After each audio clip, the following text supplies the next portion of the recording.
কি গো সবাই, কেমন আছো তোমরা? জানো তো আজ আমাদের উটির লাস্ট ঘোরা এবং তার লাস্ট ব্লগ নিয়ে আবার চলে এসেছি তোমাদের এক প্রকার বিরক্ত করতে, কিন্তু ভালো লাগে মুহূর্তগুলো তোমাদের সাথে ভাগ করে নিতে। জানো তো আজ একটু মন খারাপও বটে, কারণ ঘোরা ঠোরা সমস্ত কিছু আজ শেষ করে বাড়ি ফিরবো। বাড়ি ফেরার আনন্দ আছে, তবু এই ঘোরার আনন্দটা কেমন যেন একটা মন খারাপে তৈরি হয়ে গেল। যাই হোক, আমরা বেশ সকালে পৌঁছে গেছি আমাদের লাস্ট ডেস্টিনেশন কর্ণাটকা পার্কে। ভীষণ ঠাটা পড়া রোদ পড়েছিল, তার মধ্যে আবার এখানেও টিকিট কেটেই ভেতরে ঢুকতে হয়। যাই হোক, সেটা ঢুকেলাম। এ মা, এ কি অবস্থা দেখেছ?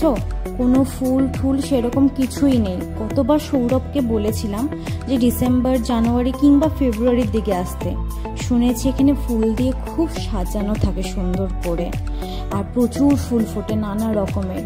কিন্তু এখন এসে দেখলাম কিছুই সেরকম ফোটেনি, মোটামুটি কয়েকটা হয়তো ফুটে আছে।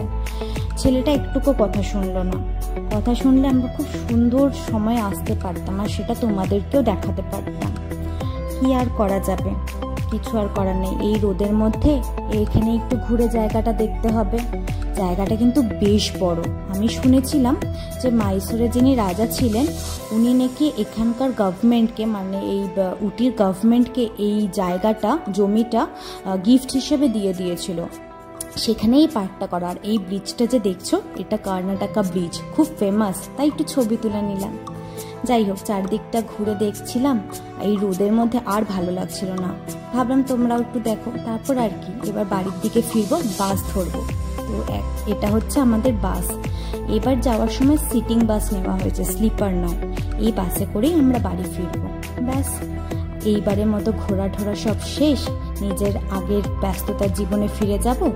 আবার কোনো সময় যখন ঘুরতে যাব, তখন আবার সেই মুহূর্তগুলো তোমাদের সাথে ভাগ করব। আপাতত বাড়ি গিয়ে তোমাদের সাথে সেই নিজস্ব ব্যস্ততার জীবনের সমস্ত ঘটনা চক্র তোমাদের সাথে ভাগ করে নেব। তো যাই হোক, এখানেই টাটা, সবাই ভালো থেকো। আর একটা কথা, আমার ব্লগগুলো দেখছো তো, প্লিজ কমেন্টে জানিও। বেশ ভালো লাগবে তোমাদের সাথে কথা বলে, আর আরও কাজ করার জন্য এনার্জি পাবো। তো টাটা।